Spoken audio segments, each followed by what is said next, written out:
कहानी की शुरुआत में लूसी और उसके भाई जिमी को दिखाया जाता है। जिमी एक इंटेलिजेंट लड़का है, पर इस कॉलेज के लड़के जिमी को बुली करते हैं, इसीलिए जिमी कॉलेज जाने से मना करता है। पर लूसी इसका हौसला बढ़ाती है और इसको घर ले जाती है। ये साल 1990 होता है, जहाँ इंसानों ने अपने निजी कामों के लिए रोबोट बना लिए हैं। यह रोबोट संगठन इतने एडवांस होते रहते हैं कि अब इन्होंने इंसानों से बेहतर काम करना शुरू कर दिया होता है। फिर साल आता है 1997 का, जहां यह रोबोट इंसानों से बगावत कर बैठते हैं। यह रोबोट इतने एडवांस हो चुके होते हैं कि ये खुद ब खुद सोच विचार कर सकते हैं। यह रोबोट इंसानों से आजादी चाहते हैं, इसलिए ये इंसानों के ऊपर हमला करना शुरू कर देते हैं। शुरू में इंसान इन रोबोट से जंग हारते नजर आते हैं, पर 2 साल बाद इस टाइम का नक्शा बदलना शुरू हो जाता है, जहाँ इंसानों ने ऐसे रोबोट बना लिए हैं जो पूरी तरह से इंसानों के कंट्रोल में होते हैं। इस रोबोट का आविष्कार करने वाले का नाम डेविड होता है। डेविड के द्वारा बनाए गए इन रोबोटों ने जंग जीत ली होती है। सामने वाले रोबोटों को बोट नाम से बुलाते हैं, जो अब जंग हार गए होते हैं। बोट के लीडर ने अपनी हार को स्वीकार कर लिया होता है और सरकार ने इन बोट रोबोट के लिए एक खाली रेगिस्तान में जेल बना दी, जिसके अंदर ये रोबोट बोट रह रहे होते हैं। अब कहानी कुछ साल आगे की दिखाई जाती है। डेविड के बनाए गए रोबोट अब आम जनता को भी दिए जाने लगे हैं, ताकि वो अपना काम आसान कर सके। इस रोबोट को चलाने के लिए एक खास किस्म की डिवाइस को पहना जाता है, जिससे ये रोबोट इंसानों के दिमाग से कनेक्ट हो जाता है और ऐसे करके इंसान अब घर पर रहकर ही अपना काम कर सकता है। अब हमें लूसी को दिखाया जाता है,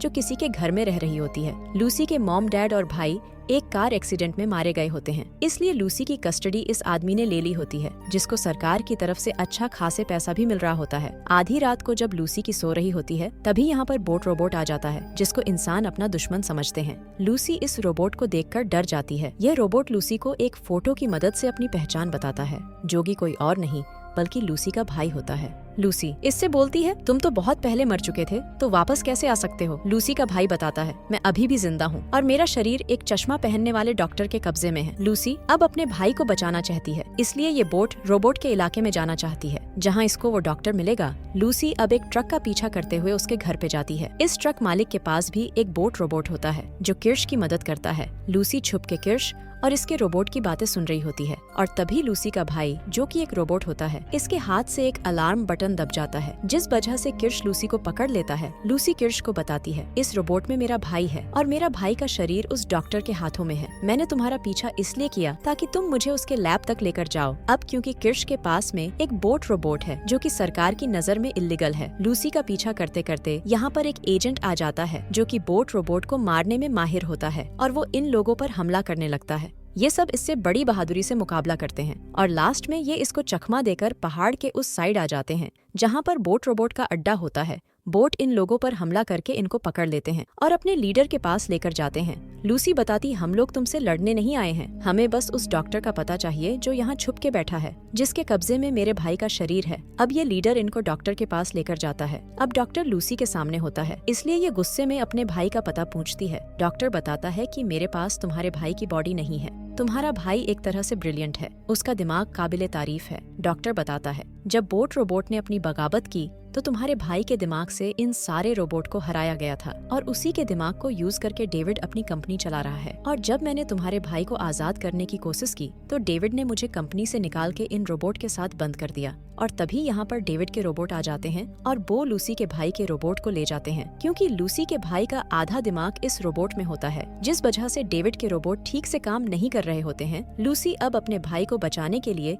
सेंटर की तरफ निकल पड़ती है। इन लोगों का साथ ये बोट रोबोट भी देना चाहते हैं, क्योंकि डेविड ने इन रोबोट के सभी साथियों को खत्म कर दिया होता है। अब ये सारे सेंटर पर पहुंच जाते हैं और अब हमें दिखाया जाता है डेविड लूसी के भाई के दिमाग को यूज कर रहा है। लूसी एक रोबोट की मदद से ऑफिस के अंदर घुस जाती है। बाहर से किर्श का दोस्त रोबोट एक कार उठा के ऊपर फेंकता है, जिससे पूरी बिल्डिंग में हलचल मच जाती है, और डेविड अपने रोबोट की सारी टीम को लड़ने भेज देता है। किर्श के साथी बड़ी बहादुरी से इनका मुकाबला करते हैं। ये देखकर डेविड को बहुत गुस्सा आता है और अपने रोबोट को कंट्रोल करने चला जाता है। इसका रोबोट बहुत बड़ा होता है, जिससे ये किर्श के बहुत से साथी को मारने लगता है। लास्ट में ये किर्श को मारने वाला होता है, तभी पीछे से बोट रोबोट का लीडर इसके ऑफिस में घुस जाता है, जिस वजह से ये अपने रोबोट को कंट्रोल नहीं करता है, और ऐसे करके किर्श की जान बच जाती है। पर अभी भी बहुत से रोबोट होते हैं जो इन पर हमला करते हैं।